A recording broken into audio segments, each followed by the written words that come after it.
March 1, 1896. The highlands of northern Ethiopia. An Italian army advances toward Adwa, expecting victory. Italy is a European power with a modern military, modern weapons, and an expanding colonial empire. But waiting in the Ethiopian highlands is an army many times larger, mobilized from across the Ethiopian empire and commanded by Emperor Menelik II. Beside him stands Empress Taytu Betul, one of the most influential political figures in the Ethiopian court. By the end of the day, Italy's invasion force will be defeated. The consequences will reach far beyond the battlefield.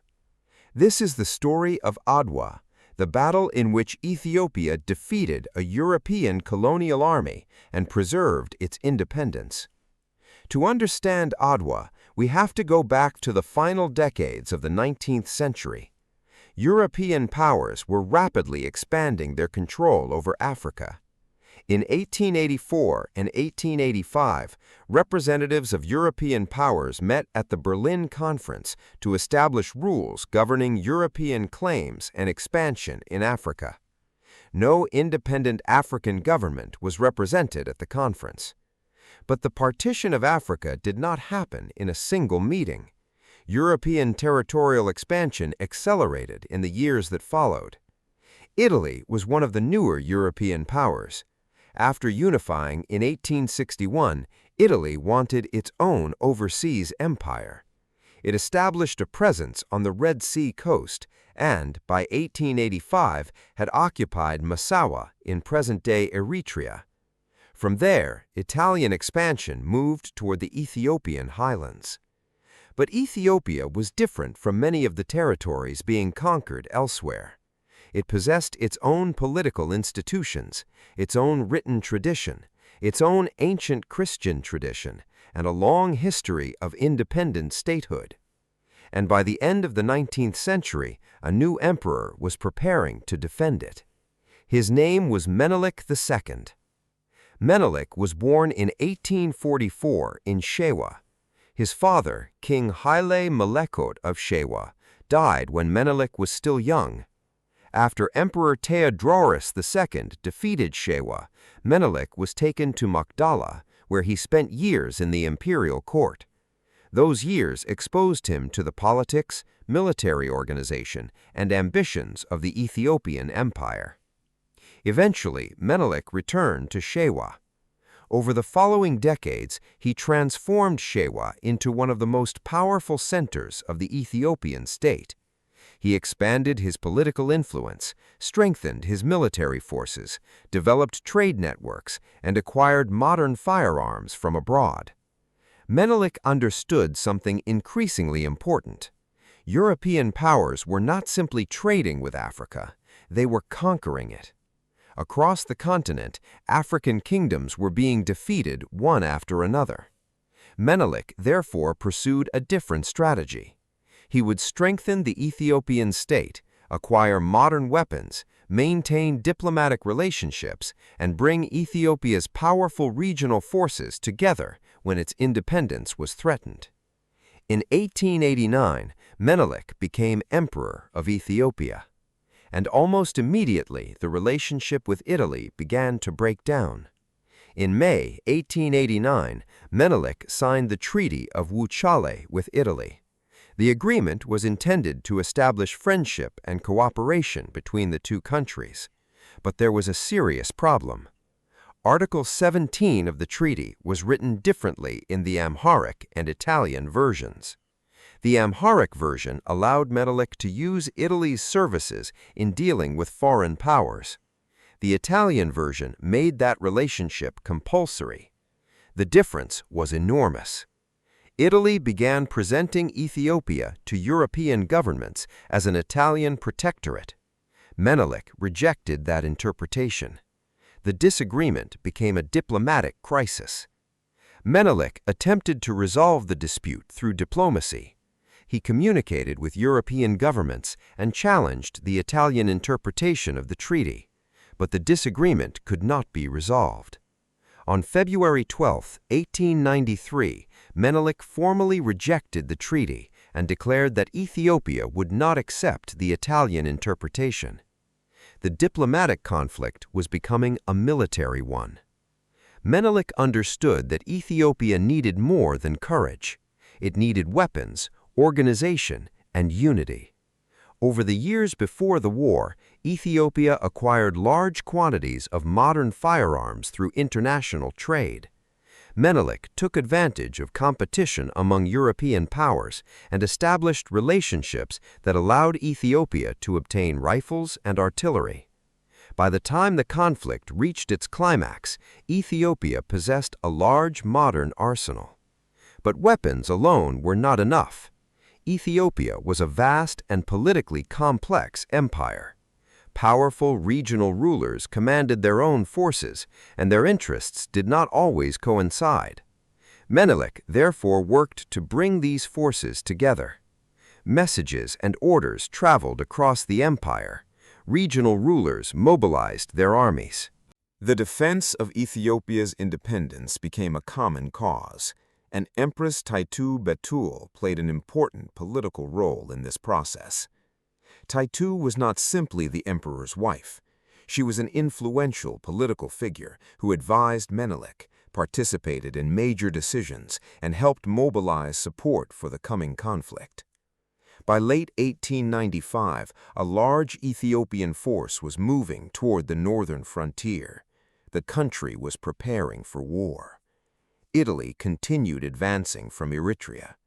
Italian forces occupied strategic positions and attempted to push deeper into Ethiopian territory. Menelik did not allow himself to be drawn into a premature confrontation. Instead, Ethiopian forces gradually concentrated in the north. In December 1895, Ethiopian forces attacked the Italian position at Amba Alaji.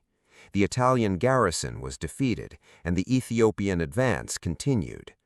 Weeks later came the siege of Mekelle. Ethiopian forces surrounded the Italian garrison and cut off its water supply. After a difficult siege, the Italian commander and his troops surrendered. Then Menelik made a notable decision. Instead of holding the defeated soldiers as prisoners, he allowed them to leave and return toward Italian-controlled territory.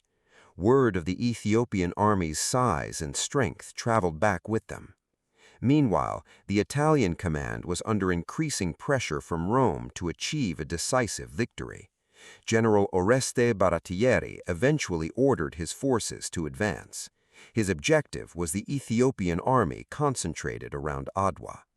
The two armies were moving toward the battle that would change the history of colonial Africa.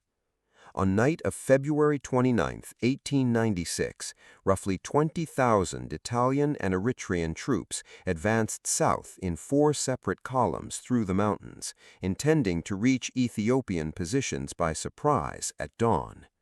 Ethiopian scouts had tracked their movements for much of the march. Menelik already knew where the Italian columns were, and Ethiopian forces held the high ground around Adwa in a broad defensive arc.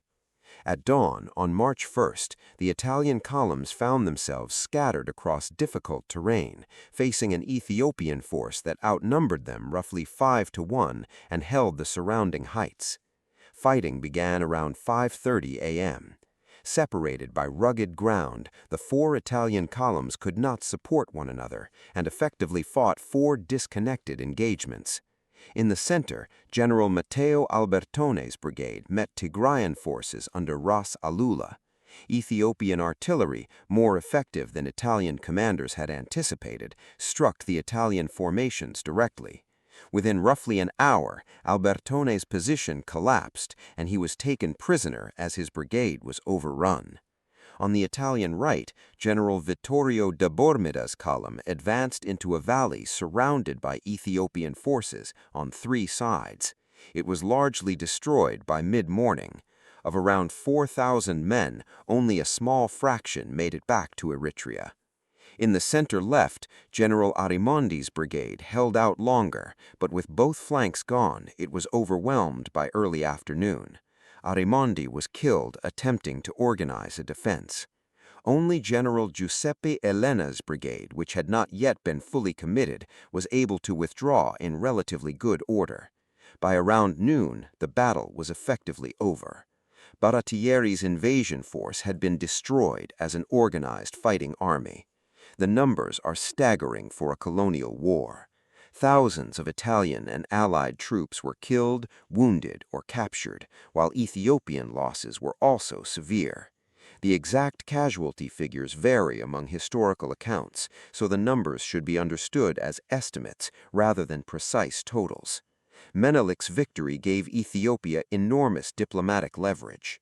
Italy was forced to abandon its attempt to make Ethiopia an Italian protectorate.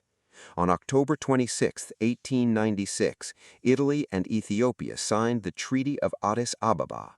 The treaty formally ended the conflict and recognized Ethiopia's independence. The significance of Adwa went beyond the two armies that had fought there.